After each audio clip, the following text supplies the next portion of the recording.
In the world of tabletop news, things happen, and we are there to report it. Are you ready to get casual? Grab your favorite adult beverage or combustible plant and join us for our roundtable TTRPG discussion. Oh yeah, it's time for Casual Friday. And now, here are your hosts. Hey, how we doing? I'm Jim. That's Brad. That's Ryan down there. Exactly as it always has been every week, the three of us. So, welcome to Casual Friday. We're experimenting with some audio stuff before the show, and so let us know how we sound. What's up, Twin Steel? Nacho Lord Soth, just because we're going to talk about D&D settings, and that was the first thing that popped into my head when I was making the thumbnail. It might surprise you to learn that I only spend about 30 to 45 seconds on the thumbnail each week. It is Casual Friday. This is Casual Friday. And speaking of things being casual, we should get into the news. First thing, we haven't been here in a couple weeks, so everybody probably already knows about this, but just in case you don't, Campaign 4 of Critical Role was announced by Zombies, and they said that Brennan Lee Mulligan is going to be their new game master. They didn't say anything else about the players, so I find this very interesting because I've never seen Brennan GM a table that large. The most I've ever seen him run for is probably 6. So if he's going to be there with 8 people, if it's 7 plus Matt plus maybe Robbie Damon, Robbie, who was an occasional full-time cast member in Campaign 3, and is definitely a fan favorite. So we don't know who's... I wouldn't be surprised if we see, like, Travis step away. Maybe Sam step away. A couple people step away from the table. Travis is probably pretty busy running the multiple companies that he runs. And we know Sam has always kind of had one foot out the door anyway. So I'd be real interested to see who drops out. Maybe they bring in some new people. We know that Brennan likes to bring Lou Wilson with him everywhere he goes. So maybe Lou joins the cast. Who knows? We don't know. Do you guys have thoughts on this? I have questions because I don't know that much about Critical Role. I watched the end of the first campaign, but I'm not like a loyal critter. So, and I don't watch a lot of live play or actual play. How do you think this is going to change up the dynamic of the group? Like, what is the big difference between Matt and Brennan as a DM? Well, one thing I know is that we've only really seen Brennan do long form campaigns on Dimension 20. And Dimension 20 is a highly edited program. And Critical Role is not. Generally, it's very extremely lightly edited. They really only do editing during the ad segments at the beginning. They might do some green screen stuff. But generally for Critical Role, they put the cameras on and then they're just there. And they don't like cut if they pause to look up a rule or something. And so that's going to be interesting to see Brennan do like a long form campaign that's not specifically 22-hour episodes that have to exactly fit into, and the battles are scripted because a whole team makes the D20 miniatures. They make their whole battle sets. So the fights are pretty much preordained.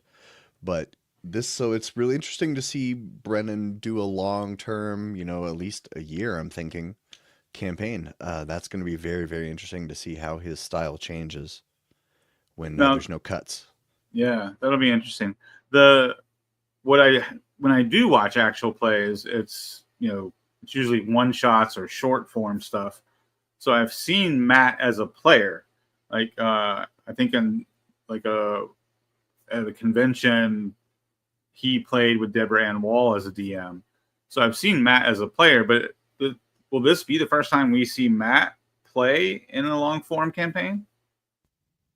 No, he was a player under Abria for a run of Exandria Unlimited.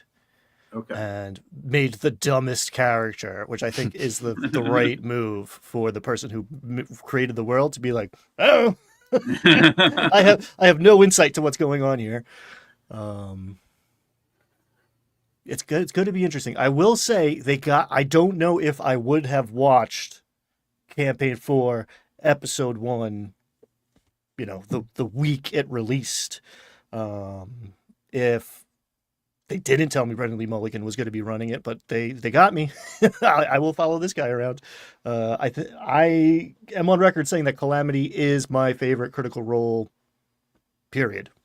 And that was him doing the Critical Role format only for 4 episodes, right? Once you hit episode 40 or something, maybe it starts to feel a little different, drive a little bit differently with that many miles on it. But I'm here for it. I'm surprised that they went this way, but pleasantly so. Yeah, so you're thinking Calamity was excellent, and the other one he did too. He did 2 EXU 4 shots. The other one was a lot slower, but the ending was incredible. Yeah. Some of the best stuff I've ever seen. So you're thinking this move is to like generate more buzz, like changing it up, doing something different. Campaign 3 was not super well received. And I don't know how much of it is, okay, we got to do something different.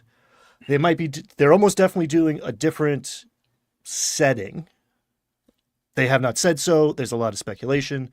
They also haven't said whether they're using a different system, perhaps the proprietary one that is taking over the world right now. That is still unsaid. I have my inclination.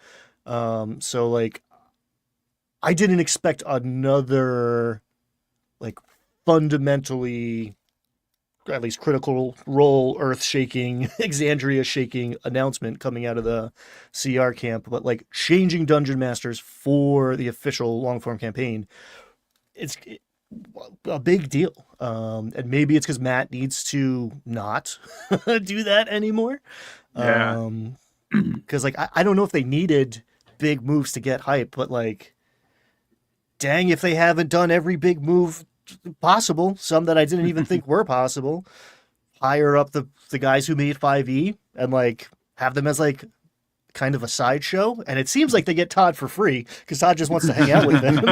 So it's so like, no offense, Todd, I love him. But they're just like, hey, we're in LA now. This is cool. And that's like the 3rd, 4th most interesting thing that's happening over there in the past. What? It's like 6 weeks, 8 weeks. It's been a crazy summer for those guys. It has been. So are we taking bets? Are we gonna like which one of us thinks that they're switching to Daggerheart? I actually think before they announced Brennan, I think now they're more likely to use 5e. Ooh. I think bringing Brennan in would be an excuse for them to say, we're going to stick with 5e because that's what Brennan's more comfortable with. Gotcha. So, Ryan, what's your take? 5e or Daggerheart? I mean, that is a convincing strategic assessment that Jim just made. So I like that, but as my role as the weird third color commentator guy, I'm saying Daggerheart, baby, let's go. It makes a lot of sense. It's a big risk, but like everything seems to be lining up and going their way. I am very skeptical, if not cynical, about the idea of a dragon killer. But if ever there were one, like, it is either this or the other thing that we're probably going to talk about later in the episode. But like, things that were unthinkable 2 years ago and like very unlikely 2-3 months ago are now like, maybe, I don't know, it's possible, at least for a stretch of time. Critical Role Daggerheart could be taken over. All right. Well, I'm going to go with Ryan on this one. I'm going to bet on the underdog. I'm going to say Daggerheart. I think it should be Daggerheart. I think that would be smart. Also, I think if to play a 1 to 10 campaign of Daggerheart should take probably about a year, because it recommends leveling up every 3 episodes. I could see them maybe stretching that to 4 or 5, but they do like 3 episodes a month. So I could see Brennan saying, "Yeah, I can commit to 1 year of running this," and then they're not really actually being a campaign 5 after that. I think they might maybe they get away from the idea of like these huge epic multi-year campaigns where we've seen not another D&D podcast, NADPod, which is one of my favorites. They're getting away more from this idea of the huge big campaign, and they're more taking turns GMing shorter things, which is fun. I think it's a good way to keep it fresh. So who knows? Are they gonna do they have him inked for 3 years on a 1 to 25 campaign, or did they talk him into 1 year of Daggerheart? Who knows? Yeah, I think the 1 year season makes the most sense to me. And like I said, I just don't have the time to commit to, long seasons of Critical Role, the 2-3 year runs. I enjoy, actual plays like the ones we do where, they're one shots or like 3 or 4 shots. The new game Who Dis, I watch those. Those are usually like 4, maybe 6 episodes long. That's my attention span for actual plays. So shorter Uh, with better for me. Nacho, one thing you might try is they're doing it for campaign 3. I don't know if they're gonna do it for campaign 2. Probably not campaign 1, since I don't think they actually own campaign 1 still. Hmm. That still belongs to Geek and Sundry, I think. But one thing they've done with campaign 3 is they have this series of abridged episodes where they cut down each episode to 90 minutes. And I've watched parts of one. I mean, I watched most of campaign 3, so I'm not going to watch a bunch of the abridged stuff. But that might be a lot more tolerable because they take all 4 hours and then they cut out all the stuff where they're kind of sitting there trying to think of what to say and condense it down to 90 minutes. A lot more like a Dimension 20 episode where it's like edited, tight, the ums and ahs are taken out. So that might be a lot more palatable because I don't know. I know campaign 3 wasn't as received as well, but I enjoyed it a lot. There were some really big moments, some nice surprises and twists and things they did along the way.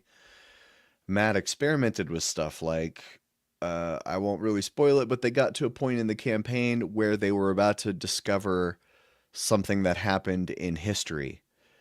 And they met a person who told them a story, and then they paused the campaign, and then they played out a separate mini arc, and then that mini arc was what happened in the story. Hmm. And I thought that was pretty cool because then Matt was not GMing the historical segments. Like Matt didn't know what was going to happen when they came back, and there was lots of stuff like that where they broke the like linear broke the format, changed things up that I thought was innovative in campaign 3. But we got to move on because we have a lot of things to talk about today. And the next thing that we are going to talk about is the last time that Brad and I were here, we talked a little bit about the launch of Drawsteel. And I mentioned how it has some social mechanics for negotiation. And Brad said, weren't they were talking about that in the Eldritch Lorecast, that they don't like it. It's not very good. And I don't know if it's good, but I did dig into it a little bit. And I thought I would explain a little bit about it because a little is exactly how much I know. But then we can talk about it. So Drawsteel, if you don't know, is a very, very crunchy game. It's extremely crunchy in all the ways you'd expect, but oddly hand wavy in some other parts. Like it doesn't track rations, or it doesn't really track resting. It doesn't track gear. Well, kind of like weapons and stuff. Your kit it does, but rope, that kind of stuff, 50 foot of rope, it doesn't matter. You just have that. But so they, in a very 4E kind of way, they've turned negotiation into a social encounter. And the way that it works is that NPCs have interest, patience. Those are their 2 main stats. And just like a progress and consequence countdown timer in Daggerheart, it's the exact same thing. If the patience ticks down before the interest ticks up, then you lose. If you hold the interest and hold the patience, then you get what you want. And so each of these things are numbers that go up and down based on rolls. And NPCs have motivations and pitfalls. And the interesting thing I think here is that motivations and pitfalls are the same list. Because what could be a motivation for one NPC could be a pitfall for another NPC. Like benevolence. An NPC with a benevolence motivation believes in sharing what they have with others. However, an NPC vulnerabilization must be limited in their benevolence, so they don't just give the heroes what they need. But then an NPC with a benevolence pitfall has a cynical view of the world, believing that no creature has a right to anything just by being alive. So the way that this works from the GM side is you basically build a conversation the same way you build a combat encounter. You're going to take an NPC and you're going to give them motivations and pitfalls like you would give abilities to an adversary or an enemy. And then so we've got a long list of motivations here: freedom, justice, greed, legacy, and starting attitude. Where's the starting attitude? So attitudes range from hostile to trusting, and they come with an interest and a patience score. But then the PCs make arguments. As part of their initial request to an NPC negotiation, the hero makes an argument as to why the NPC should give the heroes what they want. And then they roll, and in Draw Steel, you roll 2d10, and for everything, you roll 2d10, and then you have ranges. And so you either get what you want, you increase their interest while holding their patience, or you decrease their interest and decrease their patience. And it is pretty gamey. But I think the idea here, now what my take on this, and I'm very curious to hear the take of the two of you, but my take on this is that this is going to be 100% reliant on the narrative skills of the GM or the director and the players playing it. Because I think a lot about it. I made a video a couple years ago about skill challenges in 4E, and I made this video about how much I love skill challenges, and I talked about running a skill challenge where a party was on an airship. They were being chased by some winged creatures, and they were trying to get away while avoiding riding into a big storm.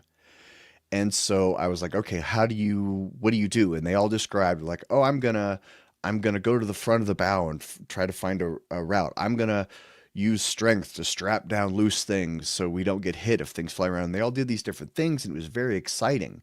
And I made this and I got a comment from the video. It was like, every skill challenge I did was so boring, because the DM would just go, okay, you need a diplomacy. Roll 5 diplomacy checks. Bam, bam, bam, bam, bam.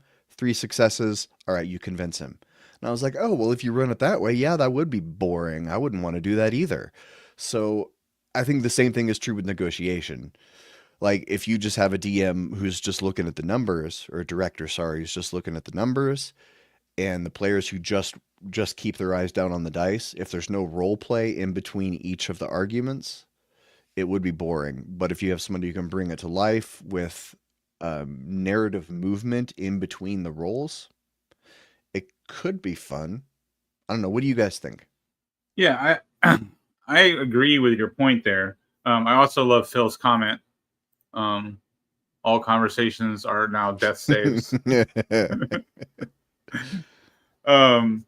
Because I've seen DMs use skill challenges before, and I've experienced 4E style skill challenges the way like Matt Kogel talks about them. A lot of people have brought them over to 5E. I've seen them done really well, where it does feel like a conversation, and then there's a dice roll, and then more conversation, and another dice roll, and those feel like very fun and organic, right? But I've also seen it where it's like a mini game, and the DM is straight up, you need 5 success, or you have to get 3 successes before you get 2 failures, and you can't use the same skill more than once, and then players spend 30 minutes going over, well, who has the highest survival skill? Who has the highest nature skill? Who has the highest, perception skill? And then everybody calculates the math and figures out, what's going to give us the best chance of success. And it's 30 minutes of math. And I'm like, Jesus. And it totally draws me out of the world, because now we're like staring at our character sheets and doing math and calculating our odds of success. That is the exact opposite of what I want. So I think you're exactly right. That this could be a good tool in the right hands. It also could be just a messy mini game in the wrong hands. It feels like that can be said about many aspects of TTRPGs, but the alternative to having some sort of mechanical interaction in social things is a conversation. Right? If I don't have any rules, we're just talking about it. So it is in that RP narrative vein, even if it's in like the third person, right? Like, oh, I'm going to try to convince this guy, whatever. I see this as a specialty tool that is going to be like the perfect thing for some people who don't like that part of the game, perhaps, or are not equipped to deal with it, right? Like, this is some weird kitchen gadget that I don't want. This is a bagel guillotine, right? Like, I'm fine cutting a bagel with a knife. It's cool. Somebody hates that and needs a device to make that easy, but for whatever reason, right? Maybe they have a certain set of challenges, or you know, their child is doing it and we can't just give them a bread knife. They need something with a little more guidance. I think maybe I would reach for this under very particular circumstances, right? Like, maybe we're not negotiating with the shopkeep or the guy behind the bar, but like, we're in court. We are trying to convince the heads of state of a thing. This is much more than a conversation. I'm going to codify this. I'm going to have numbers in front of you, be it a health bar or clocks, some representation of like, how is this going? This is a negotiation, right? This is a higher stakes thing. That's when I would go reaching for this. Otherwise, I like the motivations and the pitfalls. Like, yeah, hey, if you speak this person's language, they're way more likely to go along. If you go against those things, if you hit their buttons, then they're out. I think having that built in for DMs, cut out the top and the bottom of these pages and just use that, and just what does this NPC care about, is the core question of making any NPC interesting. So making a good chunk of this page count about that, I think, is a big win. Yeah, when I shape my PCs, I basically give them two categories. I give them a want and a need, and their want and their need are usually different, or they have to be different. The want is the surface level, right? The want is, I want to send these adventurers on a quest to get a magic item, but their need is some deeper thing that maybe the NPC isn't even fully aware of what their real need is, and I use that as my my two motivations, my two dials. And, if the player is just surface level role play, they can figure out the want and negotiate what they want versus what the NPC wants. But if they really get to know the PC over time, then the need rises to the surface, and then they can manipulate the NPC or really befriend the NPC and find out how to ally with their actual need. The deeper need of this NPC is they want meaningful, they want a meaningful connection with an important, faction in the world, right? So if they can figure out that need and help deliver on that, then they can get a lot more out of the NPC if they take the time to kind of dig into that. So those are the two dials I use, is want and need. Twin Steel, Save the Cat, excellent book. Blake Snyder, I think his name was. Save the Cat is a fantastic book. It's about screenwriting, but if you just want to learn about storytelling, it's great. From the writer of the hit movie Blank Check.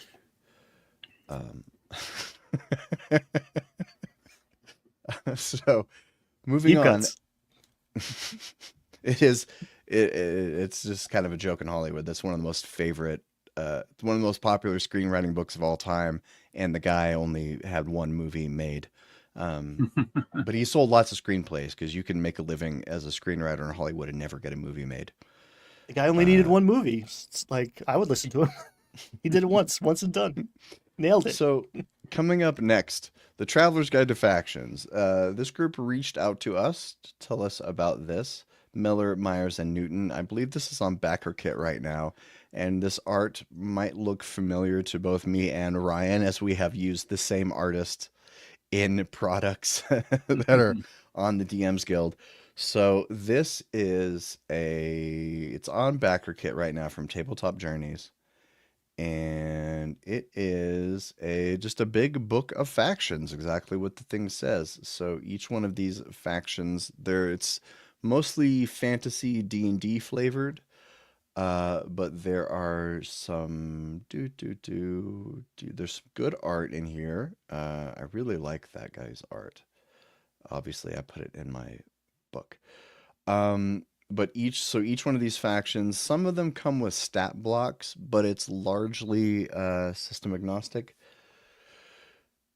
So, factions are pretty important. We've talked about it on this show many, many times. Brad talks about his faction methodology, giving people 3 factions, um, and it's just an excellent way to give your players choice that actually has consequence in the world. Don't you guys have anything to say about this? Yeah, it looks like a cool resource. I'm a big advocate for using factions. Obviously, that's one of my most popular videos on my channel, is my 4 feuding factions video, and that whole series about how to build a campaign are definitely my most popular videos. And that's how I design campaigns, is with 4 factions and the writing technique of 4 corner opposition. So yeah, I love factions. So product like this is right up my alley.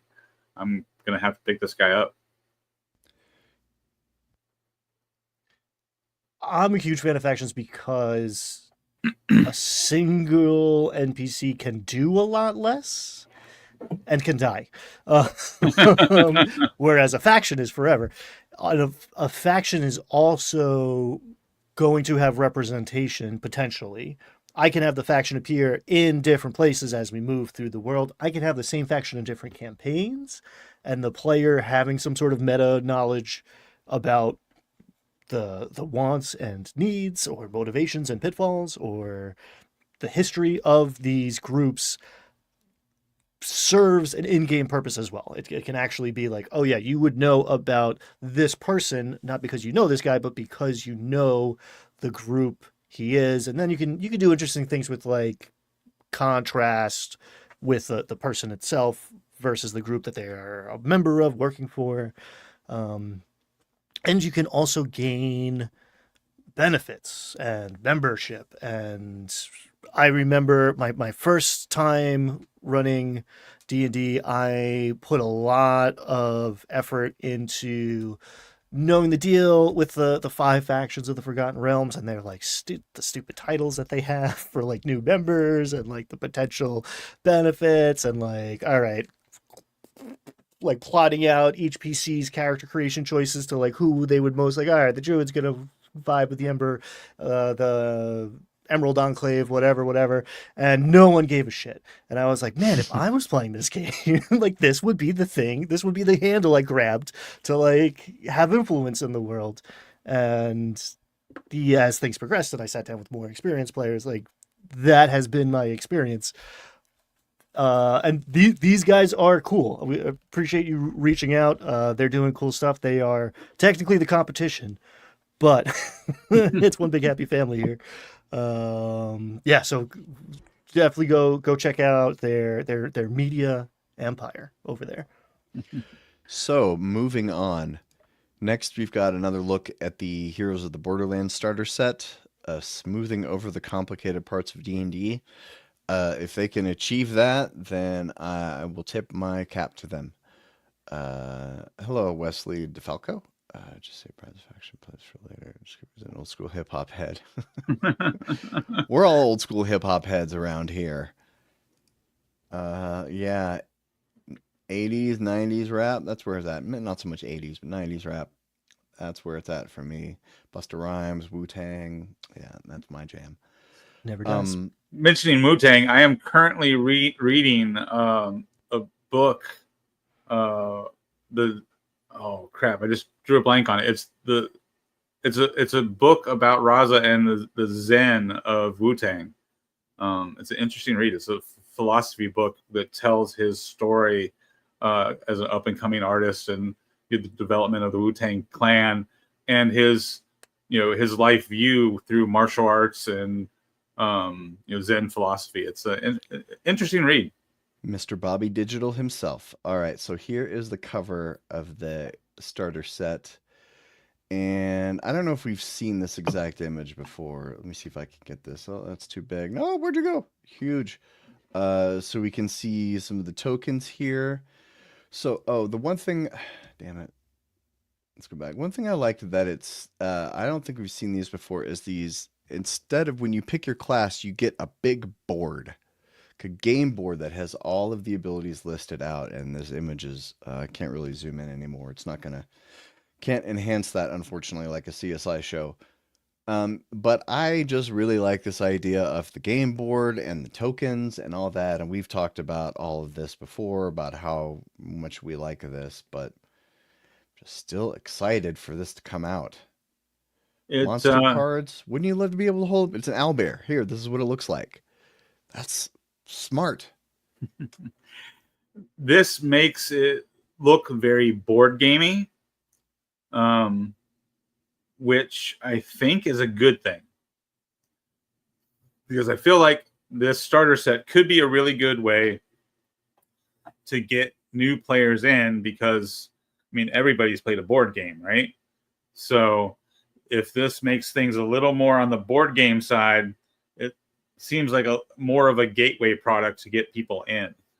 So I was thinking about this, like if we were to put together like kind of a recommended how to get started as a new GM, it might look like, once we get our hands on one of these and see how it runs, it might look like running this first because it's more board gamey, that kind of gateway drug to get people into the hobby, and then going to say like Stormwreck Isle because that's probably of all the box sets the easiest adventure to run, and then moving up to the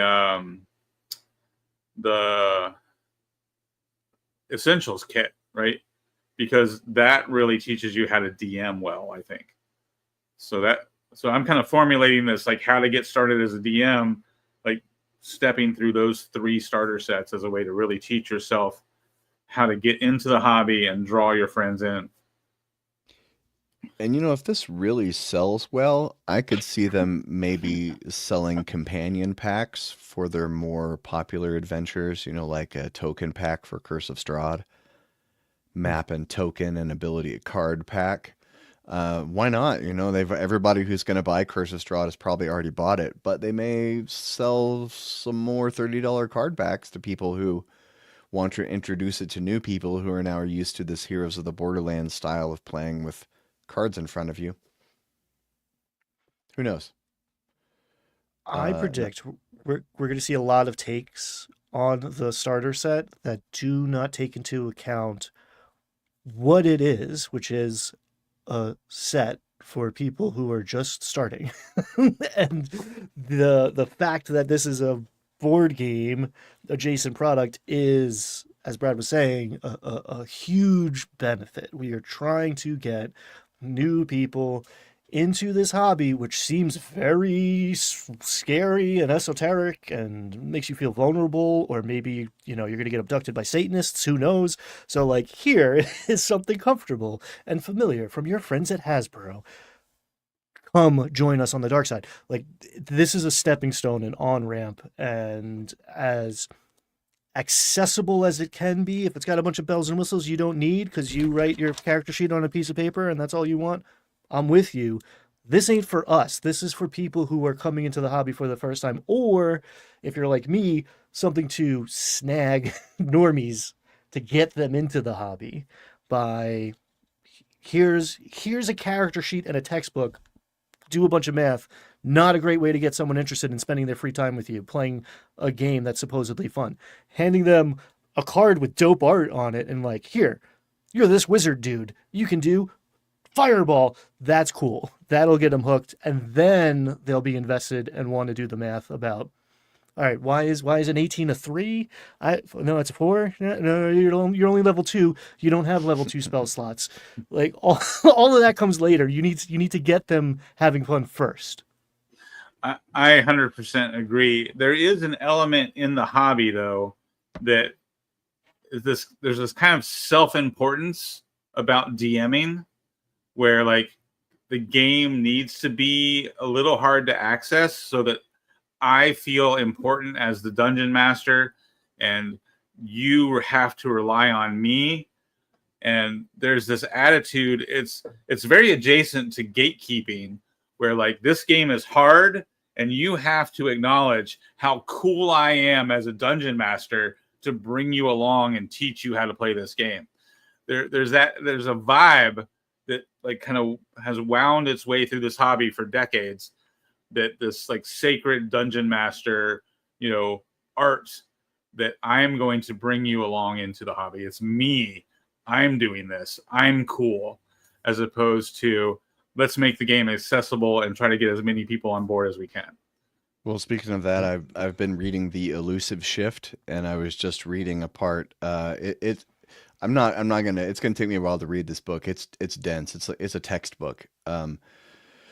But in early TTRPGs, there were two camps. There was the camp that thought that the players should not be able to learn the rules of the game, and that the dungeon master should roll all the dice without them seeing. And then there was the camp that said, tell the players the rules. Yes, they will be able to metagame if they know the rules, but it's okay. And that camp eventually won out. But the first camp, the players weren't allowed to know the rules. They weren't allowed to see the results of the dice because I thought, well, if they know that a 12 hits and a 10 doesn't, then they'll be able to figure out the monster's armor. And so it's interesting how that preciousness leaked away after time. That's funny, Brad. That assessment of the ego investment is so insightful and like antithetical to what I'm about. That like I have a blind spot there, but I think that is dead on. There is something cool about the performance and like the impossibility of metagaming when you have the dungeon master behind a screen rolling the dice, and it's just like, you tell me what your character does and I will handle all of the rest so that you are only thinking in terms of the story. If it's not some weird control thing because you're an insecure nerd, that's potentially a very cool thing where it's just like, oh yeah, you just hit the dragon and you did a ton of damage. What are you doing next? Versus 17, right? Like one of those sounds more fun to me in general, but human frailty, I guess, gets in the way where we all need to be on the same page. I mean, I've been susceptible to it before, right? Like, it feels really awesome when you run a great game and everybody's complimenting you on how well you did game mastering the game. That feels amazing, right? It's, obviously it's one of the reasons why I do it. But at the same time, it can kind of be like this narcissistic fuel that kind of makes the game master feel self-important. And that can kind of lead to a lot of that like kind of icky stuff in our hobby, the gatekeeping and the controlling and acting like the game master is better than the players. And that leads to a lot of problematic shit that we don't really need in our hobby. So, just kind of word of advice, keep your ego in check. Enjoy being a game master, but don't be a dick. I made a video a while back. I don't think it's even public anymore, but the video was called 4 Reasons the GM Shouldn't Pitch In for Pizza. And it was a slightly snarky take on how hard it is to be a game master, where I talked about all the things that the game master provides and that they shouldn't have to chip in for the pizza. And unsurprisingly, some people got really upset in the comments. Really, really upset. And it's a joke video. It's about pizza. Come on. But anyway, some people got pretty upset in the comments, and some people came with the attitude of like, in my group, being the dungeon master is a privilege and an honor, and there were people who talked about it with this reverence of like, oh, your DM lords it over you. That's why it they want it to feel to you like it's an honor and a privilege to be the dungeon master, and you aren't entitled to that. That's not actually how it is. It's all smoke Yeah. and mirrors. They're pull the curtain back and you can see that it's all fake. They don't know anything else. I think that was one of the first videos I ever watched from your channel. I remember being in those comments. But yeah, I mean, there's a balance there. There is a certain amount of like respect I think the dungeon master does deserve, because they do work like 10, maybe 100 times harder than the players, because you're putting a lot of effort into creating a world and prepping a game, and all the players do is show up and like, what did we do last week? So yeah, there's a certain amount of like respect due to the dungeon master. I 100% agree that dungeon master should not have to pay for pizza for that reason. But like, again, don't be a dick about it. Yeah, whether you're a player or the DM, don't be a dick about the thing you are. Yes. Achievement that release as the house rule. Jim's second video on the list is yours. Oh, nice. Thanks, Twin Steel.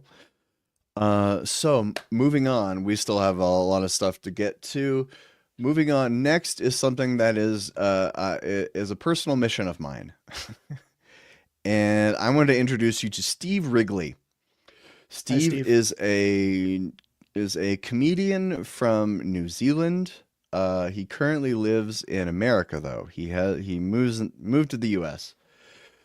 And Steve has been touring for a long time, and if I've followed it on Instagram for a while. He's at wriggles.insta, and that's where most of his stuff is. He has a YouTube channel, but he hasn't posted there. He posts like a video like once every 2 years on YouTube. Wriggles.insta. But if you just go to stevewrigleycomedian.com, well, here's the thing: is that he is a big D&D nerd.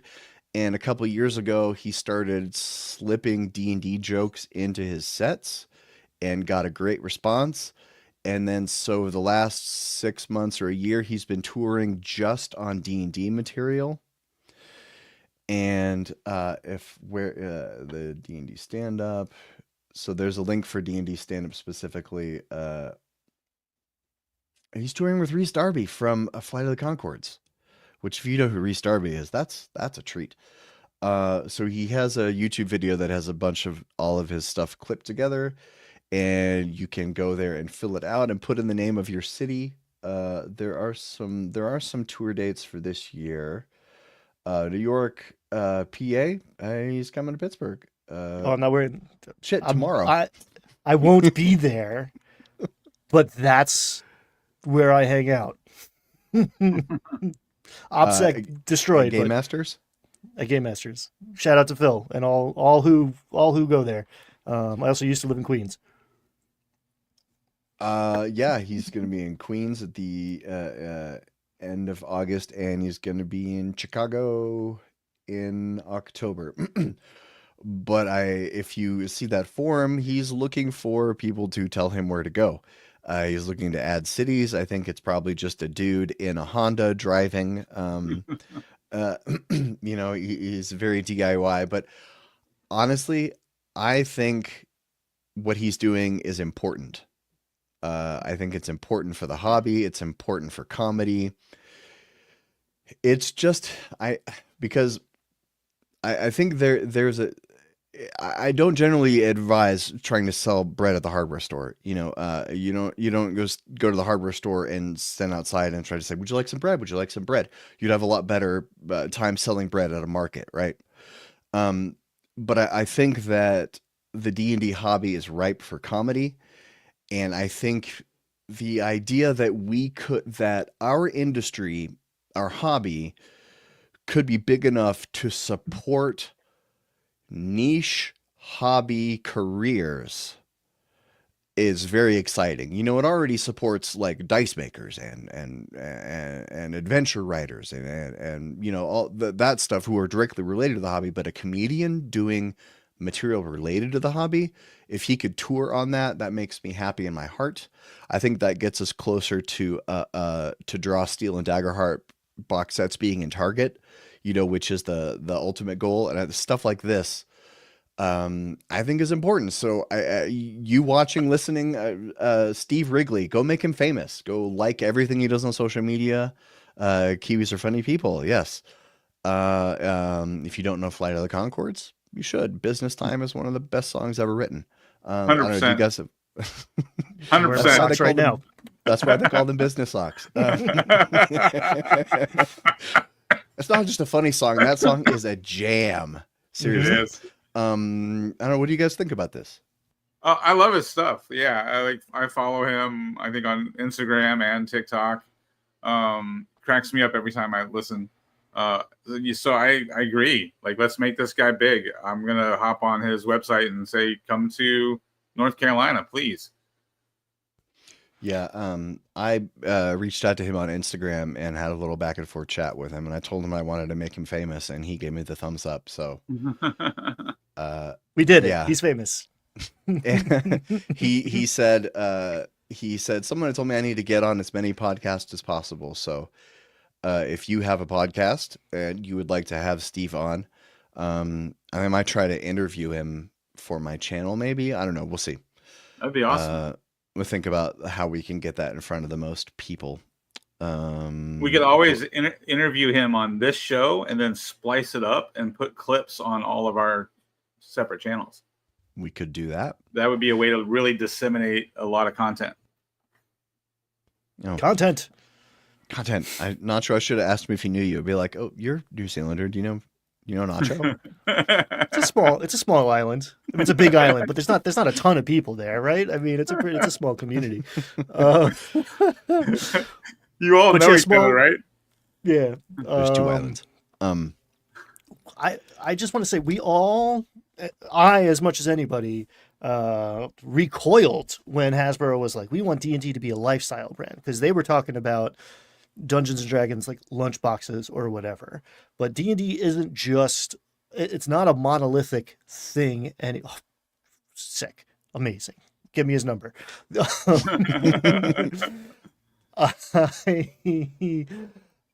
I do think it's more of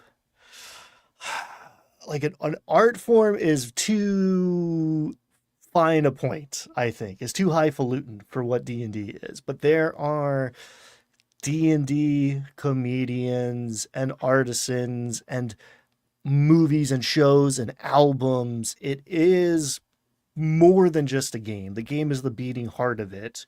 But even the game is 17 different things. Like, I've sat down at tables and realized, like, oh, this is not the game I thought we're playing different games, right? Like, we're using the same rules, but this is a very different experience. Even at the same table with somebody else running it, I've had that experience. So, like, the idea that this dude is out there and going to comedy clubs and game shops, like the fact that Game Masters is becoming a venue, right? Like, Phil put in a coffee shop. There are people in there who have never played a TTRPG who now are getting weird nerd referenced titled coffees at a place where there's board games and books all around, and it's bringing them into the hobby and doing the opposite of what Brad was talking about earlier, of that gatekeeping. Like, this is some weird arcane esoteric knowledge that, like, you could only gain by transmission, and you have to be allowed to enter. Nah, forget that. Doors wide open. Come on in. We'll be in Chicago on the 16th. Let's go. Like, I like it. I'm here for it. Yeah, so go to his website and go to the contact or about or whatever it is and say, hey, we love D&D. We want to see your stand-up. Come to my town. That is what everyone should do. All right, so moving on to the next thing that we're going to talk about is the thing that I'm going to start saying right now. So we've all heard of Cosmere. It was one of the biggest Kickstarters ever because everything Brandon Sanderson touches turns to gold.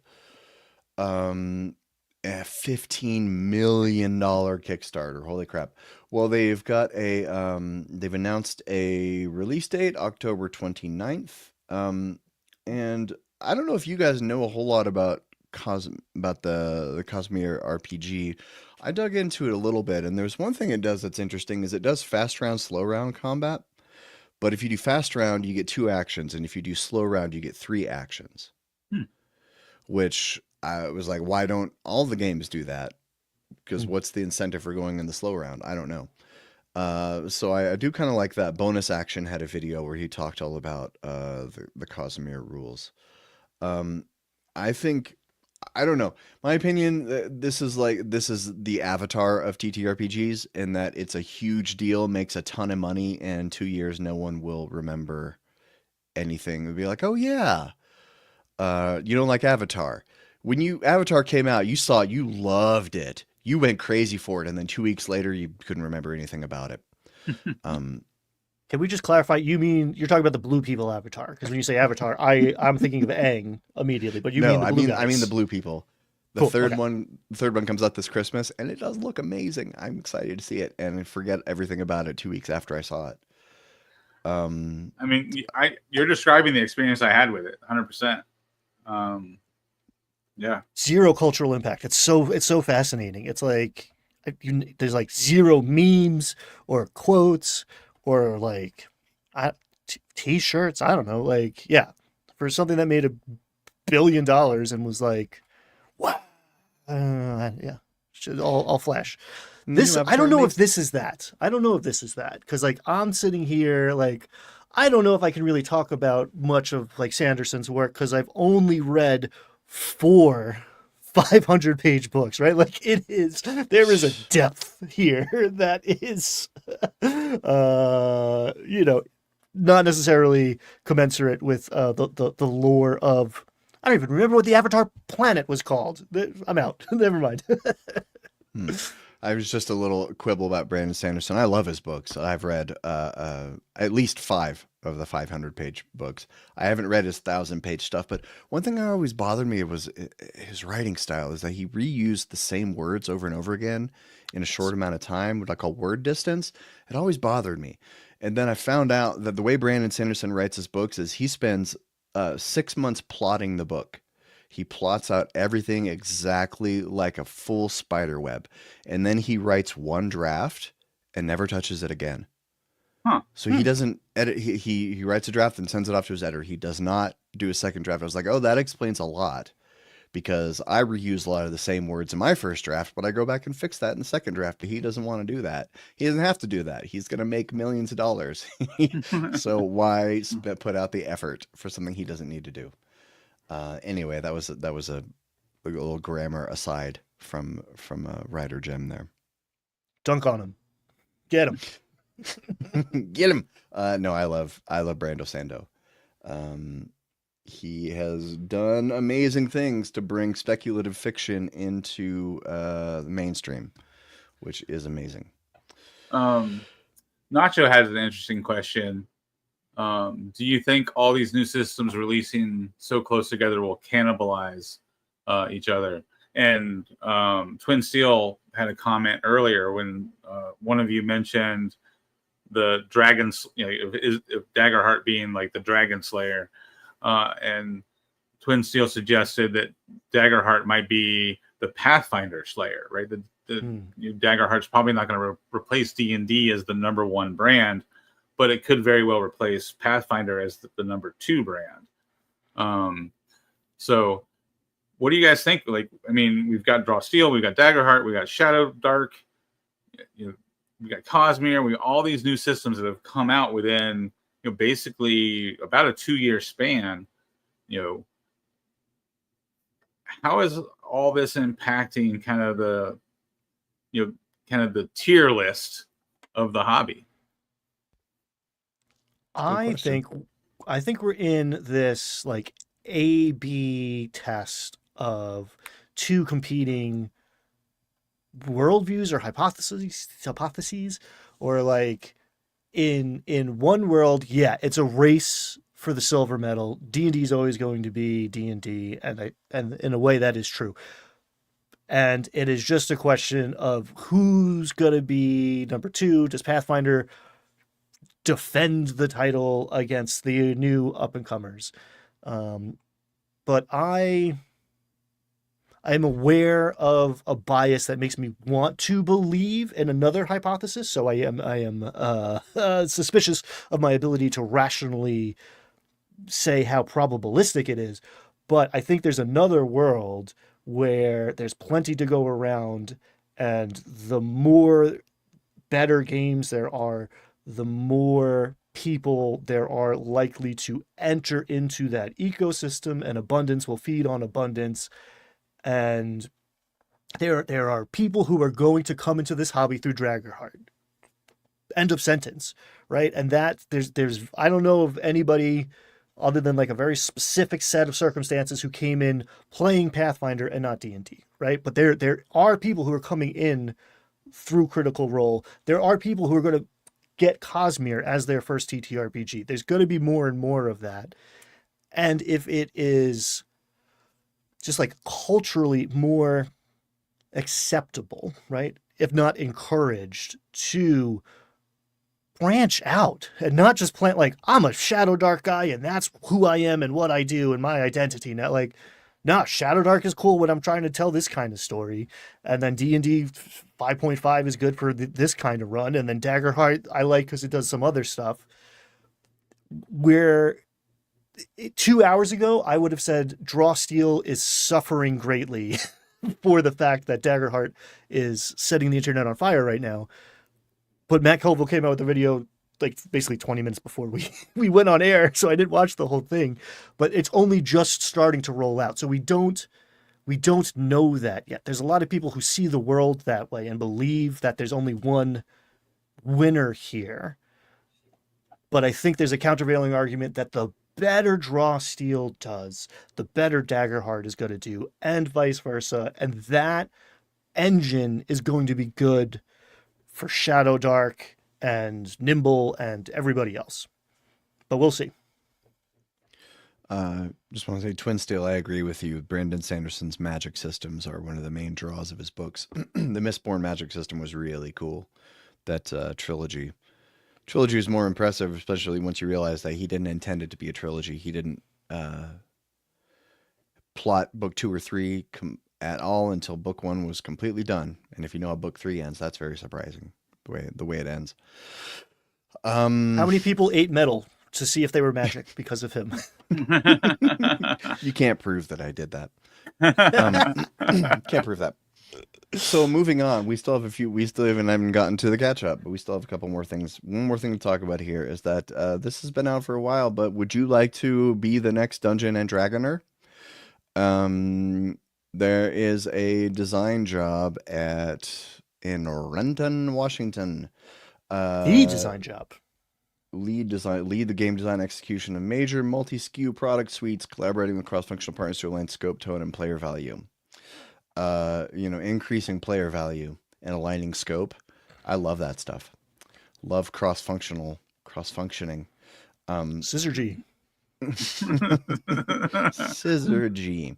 I worked at corpos for years, and my favorite thing to do was always to make bingo cards for everyone whenever they would have one of these all-hands meeting, and I'd pass the bingo cards. I got in trouble a couple times for doing bingo cards, but I would not stop. I never stopped. I always made bingo cards because F the man. That's why. And they're stupid, low-hanging fruit, horizontal strategies. Get better words. So if you want to hear that crap for 8 hours a day and file TPS reports, you could go work at Wizards of the Coast. Oh, this is why I love Jim. So, yeah. So if you want to go sit in meetings that could have been emails, and do some designing, probably when you have the time, you need to have some familiarity with Dungeons & Dragons design philosophy. Large-scale, multi-part releases. Nice to have. Oh. Well, it pays $148 to $206 grand. So, That's pretty good. I could stand a few meetings that could have been emails for $150,000 a year. Any thoughts on this, or are you guys ready to move on? Um, no. Hey, I think Jim nailed that segment. I can't make it any better. No notes. That's a bingo. okay. So moving on to the part of the show we call the catch up, where we just say hey and explain what we got going on. I've been kind of spotty with videos for the last few weeks, but I got a video coming out on Sunday about Daggerheart, about spending fear, and I think this is a good one. It's probably not going to do well because I'm proud of it and I have high hopes for it, so it's probably not going to do well. But it's about the philosophy of spending fear. It's a video about how fear is the engine of Daggerheart and how it's different from D20 systems that way. How running Daggerheart requires a different philosophy than running D&D or other games. Interesting. What do you guys got going on? I am experimenting with Rangers of Shadowdeep, which is not an RPG, but it's RPG adjacent. It's a miniature skirmish game. It's co-op though, or it can be. You can play it solo, co-op. I think you can play it with up to 4 players, and it's a skirmish game where you build, you build your ranger, and you have a little war band that follows your ranger, and you play against the book, right? So it's kind of like choose your own adventure skirmish game. Actually, I have a new player in my D&D group.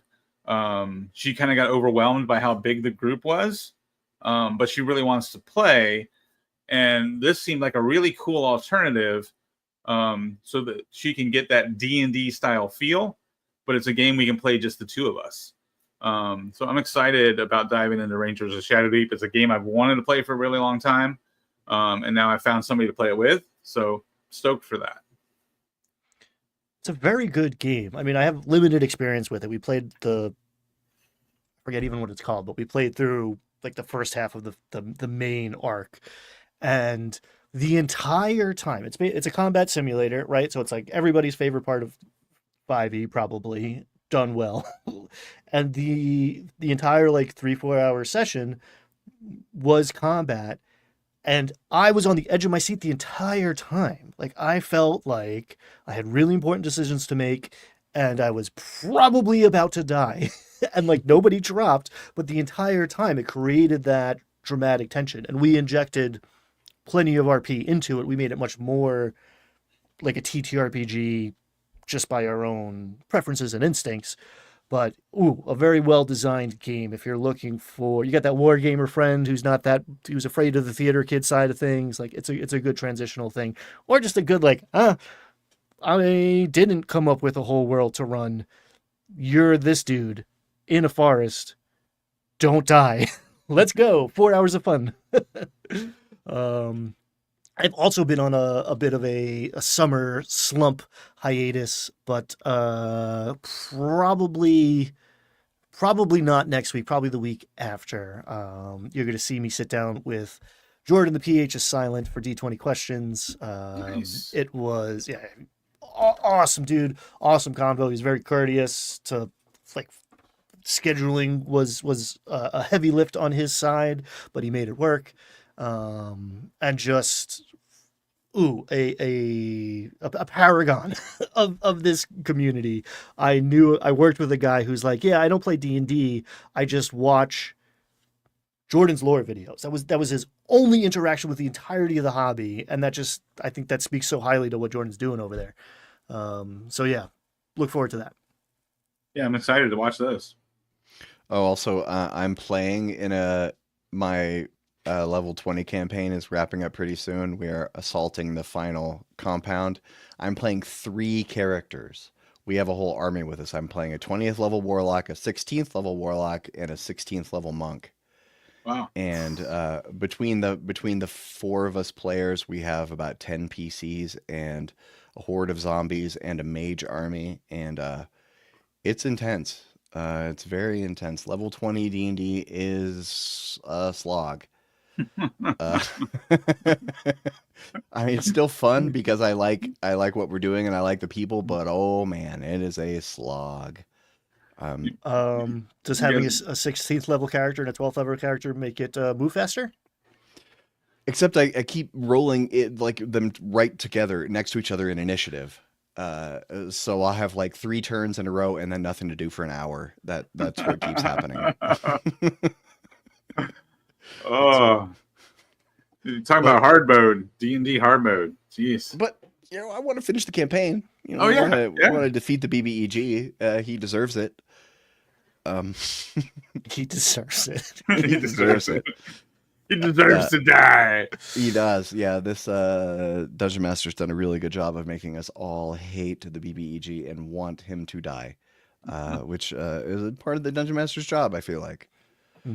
Um, okay, so moving on. Our roundtable discussion today is about Dungeons and Dragons settings. With all the new stuff coming out, and with in the last couple of years, Hasbro or Wizards of the Coast revamping both Greyhawk and Dragonlance. Well, Greyhawk is sort of revamped, just gets a little mention in the DM's guide, right? A little gazetteer. That's the only place it's appeared, I believe, in the last couple of years. But Dragonlance got rebooted, sort of, and Forgotten Realms is getting rebooted. So we're gonna talk a little bit about settings. What are your favorite settings? What do you like about established settings versus homebrew campaigns and whatever else? Brad, this was your topic idea. Do you want to kick us off? Yeah. So in the chat, hit us with like, what are your favorite settings and why? Why do you like Greyhawk? Why do you like Dragonlance or Dark Sun? I was just kind of run through my like kind of quick take recommendations on the different settings. And so number one on the list, of course, is Greyhawk because it's kind of the original setting. You could argue Blackmore and blah blah blah, but Greyhawk, I think, is ideal if we're talking like what is the ideal DM to kind of pair with a setting. I think Greyhawk is perfect for your wannabe history buffs. There's enough like real world um, like structure to Greyhawk as far as like feudalism and war after war and how the world has developed from different kingdoms feuding with other kingdoms. There's enough there that your wannabe history buffs can really use that if that's kind of your style of DMing. I think Greyhawk is right for that style of DM. Do you guys have any takes on Greyhawk? I was excited when we learned it was good to be in the DMG, and I kind of thought that we were going to Greyhawk for 5.5, and then that was going to be the assumed setting, let's say. And I like it because of that, because it has all of these analogs to what the maybe the common understanding or misunderstanding of medieval Europe and like all of those old, like, it feels like Conan. It feels like the genre that the system is built for, at least in the early levels that everybody's playing. I like Greyhawk a lot. There's the history to it, right? Like this is Gary's land, and we're all just living in it. Hey, what's going on over there? Oh, this like demon guy took over, but he's got money, so like, yeah, we sell him all of our fish and hope that the buffer countries between us keep us from interacting with him too much. You could work for him if you want to, but he's also literally a demon slowly taking over the world. Like, perfect. That's great. And I am disappointed that we are going to get a lot more Forgotten Realms stuff and nothing. Well, we are getting some different stuff as well. But I was pumped for Greyhawk being the new thing and disappointed that it turned out that's not what we're doing. I like Greyhawk from, I don't know, just historical perspective. It doesn't really interest me. Playing in it doesn't interest me. Yeah, it's a little generic fantasy setting. But that's why I say Greyhawk is kind of for that wannabe history buff that knows just enough about history to like kind of bring those certain like kind of classic, elements to life. If you're big into Game of Thrones and you kind of like how George R. R. Martin kind of took the War of the Roses and took real life events and kind of shaped them into a fantasy setting, I think Greyhawk's right for you. Next on my list is Mystara, which I think is a like very underrated setting. Are you guys familiar with Mystara at all? Not really. Is Mr. Welch in the house? I haven't seen him in the comments today. Yeah, Mr. Welch has his channel is all about Mystara. If you want to like learn about Mystara, he's got a ton of great videos. But there are 14 gazetteers for the Mystara setting. So, and every one of those gazetteers represents one or two nations, right? So, what's amazing about Mystara is there is a wealth of material for the Mystara campaign setting.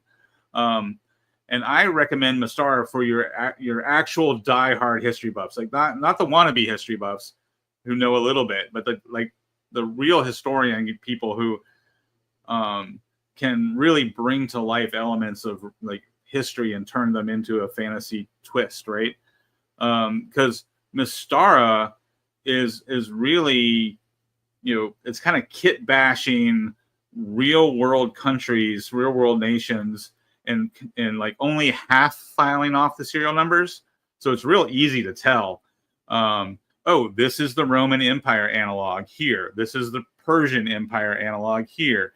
One of my favorite nations in Mystara is the Grand Duchy of Karameikos, and it's basically if the Byzantine Empire had completely conquered Romania. And so it takes these like historical things that almost happened and then said, well, what if they did happen? And then put a fantasy twist on it. It's an older setting. So there is some problematic stuff because of the era when it was written. The gazetteer about the orcs has some real problems to it, but it's such a big setting that you can leave chunks of it out and just ignore it. And just take what you want. But I think Mystara is ideal for that, like diehard history buff who really knows like the details of how, politics worked in medieval times, or really understands how the Roman Empire rose and fell. There's a lot to do there for somebody who has that kind of knowledge. And it can contribute to like the virtuous metagame cooperative style of play where it's just like, all right, hold on, let's talk about what would happen here if you did in fact say that to this guy who's pretty much Hannibal or whatever, like it does open things up to like we are sharing this world in a way that we don't share the Dungeon Master's like darling little homebrew creation. I guess that's true for a lot of these, but especially something that is like clearly steeped in a historical context. Oh, and Phil mentions one of the weirdest parts about Mystara, which was, I think, kind of a late addition, because like the surface level of the Mystara world, like I said, is very much like obvious historical nations with the serial numbers only half filed off. But then the world itself is hollow on the inside, and there's this whole bizarro setting that goes on inside the planet called the Hollow World, and it's pretty gonzo. But next on the list is Dark Sun, which of course is the controversial campaign setting. And I think you can go two ways with Dark Sun. I think Dark Sun is perfect for if you have a mature group of players. I don't mean like mature content. I mean like actual mature players who really want to role play, and like you could actually tackle real world social issues in a game. And I've done it before with players, not specifically with Dark Sun, but just like having like slavery going on in your campaign setting and seeing how players interact with it and how it motivates their characters. And it can lead to kind of some emotional catharsis if you're tackling some real world issues in a role playing game. Accomplishing things that maybe you couldn't accomplish in the real world. Like we can't overthrow our government here as much as we might want to. But you can do it in a role play game. um, but I think the other direction you can go with Dark Sun is just keep all that craziness in the background, right? So it sets this dark tone, and kind of run Dark Sun as your like Conan-esque sword and sorcery setting. Have you guys ever played Dark Sun, or you have takes on Dark Sun? I enjoy a lot of the concepts therein. It's weird and wonderful and effed, right? And that is a fun world to explore with disposable characters, in my opinion. I have found that the people who rally around Dark Sun are doing so to, at least on the internet, signify allegiance to their edginess. And it is all very, if I saw a Dark Sun game down at the friendly local neighborhood game shop and I didn't know the DM, I would unfortunately have to overcome some assumptions, let's say, or biases to consider joining that. But if my buddy's like, "Yeah, I'm gonna run a Dark Sun campaign," I'd be like, "Yeah, yes, cool. I'm a halfling. Let's go." Could you run Dark Sun and Daggerheart? Sure. Make a campaign frame for anything. That one would be very interesting. Not sure if you do make it. I want to see it. Yeah, that would be exciting. I want to play in that. Rock your fear, Abacus. The consequences are coming. The I don't know why, but for some reason when I think Dark Sun, it also reminds me, even though they're two very different. I guess they're both post-apocalyptic, but something about Dark Sun reminds me of Thundar the Barbarian. Did you guys ever watch that old cartoon? I think so. You're ringing dusty bells, but yeah. That's an old cartoon series from the 80s that I loved as a kid, and it's like this post-apocalyptic, science fantasy setting, and I've always wanted to like steal elements of that and run it in D&D, and I feel like I always feel like there's somewhere like I can overlap Dark Sun and Thundar the Barbarian, maybe. I don't know. Maybe that's going to happen in my future sometime. But moving on, next on the list is Ravenloft, and I think that one's pretty obvious. I mean, Ravenloft is the setting where if you want to play Vampire the Masquerade and your friends don't, you play Ravenloft.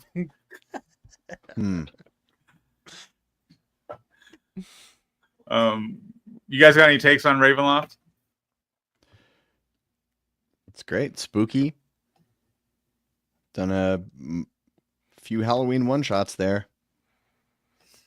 I am in the middle of a Curse of Strahd campaign, and my players slept less well last night because of things I did. I like a setting that tells everybody what movie they're in.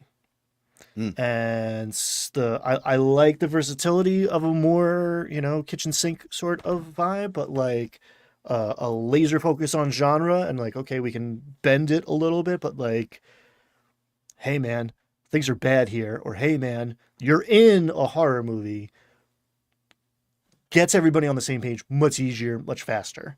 And you can all push in the same direction and maybe get a lot further if you're trying to do the vampire thing. Well, and as Twin Seal points out in the chat, like Ravenloft is just one of the domains of dread. There are other domains of dread too. So you could definitely you could do a whole bunch of different kind of horror stuff, and you could have, if you have a long running campaign where you like hop from one domain of dread to another, giving kind of different chapters of different horror vibes, that could be a really interesting campaign. I've never delved that deep into the domains of dread, but I've always been tempted. Sly Flourish had a couple years ago was talking about how he ran Wild Beyond the Witchlight mixed in with several of those domains of dread from the Ravenloft book. Ooh, that sounds going from Feywild to like Domain of Dread, Shadowfell stuff, which I thought was an interesting, nice, because Wild Beyond the Witchlight is so whimsical and fun, and then it's a nice balance. Yeah. Well, and Phil's saying Dark Sun could be a domain of dread. That would be so that you could play around in Dark Sun. That way, you maybe not for a long campaign, because that could get a little too grim. But like have a short, one chapter in Dark Sun and then switch to a different domain of dread. That could be an interesting way to use Dark Sun. Next on the list, though, is Eberron, which we know Jim does not like. My feelings about Eberron are more complicated than that, Brad. Please, thank you.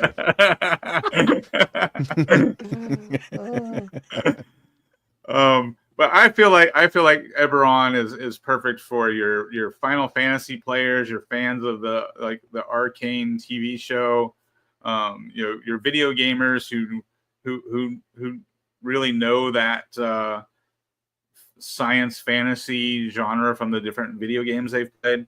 I think that's where Eberron shines. For me, I really like the pulp aspect of Eberron more than the Arcana Punk aspect. But I think Eberron has a lot to offer. If you have a group that's either tired of typical fantasy or a group that wants just more sci-fi in their game. Ryan, we know Jim's stance on Eberron. I love the Dragon Mark houses. No, I don't really. I kind of disregard that to a large degree. I find Eberron super appealing because it makes so much more sense to me if you follow the existence of third level spells, right? We don't even have to go that high up the list. If this magic exists, then the world is going to look very different than faux medieval fantasy settings, right? If I have a Tensor's flying disc, right, elevators are not going to be some incredibly unthought of thing that's hundreds of years out of the question here. It does make sense to me that Eberron, here's a city where people do magic all of the time. Oh, and guess what? We just had a catastrophic war where we almost ended the world. Because there's magic here, and sure, it's an allegory for World War I, or I maybe even say World War II. And there are robot dudes. I think it is unfortunate that in the current mindset, Eberron means artificer, and that's the reason half of the people are going to go buy that book in a minute. It's cool. I ain't hating. Artificer doesn't make sense in the faux medieval world. If you show up with a steampunk spider tank, it's weird. You just broke my genre, man. But in Eberron, yeah, it makes perfect sense that there's a wizard tinkering with Arcanum to make that stuff. And so many other little details where it's you just jump off the Legend Cast Featherfall and you get to this other neighborhood. Cool. Yeah, that's how it works here, obviously. All right, Phil's calling you out, Jim. He says you can run Eberron without using the Dragon Mark houses. Well, Phil can run his campaign however he likes. And he do. Do you want to rant about the Dragon Mark houses, Jim, before we move on? No. We're running out of time. So please proceed. We don't have time. Next on the list is Dragonlance, and I feel like Dragonlance is perfect for your Lord of the Rings fans, right? Because it's the big epic war. It's the potential for a big epic campaign, but it's not as sacred as Lord of the Rings. You don't have to read the Silmarillion to know all the backstory. So you can get that epic, world-spanning, save the planet kind of quest without treading all over the sacredness that's Tolkien. I feel like you can bend the rules and break the canon a little bit easier with Dragonlance, but it gives you that, that epic quest potential, and that's exactly what we did with it in the 90s. We loved Dragonlance for that reason.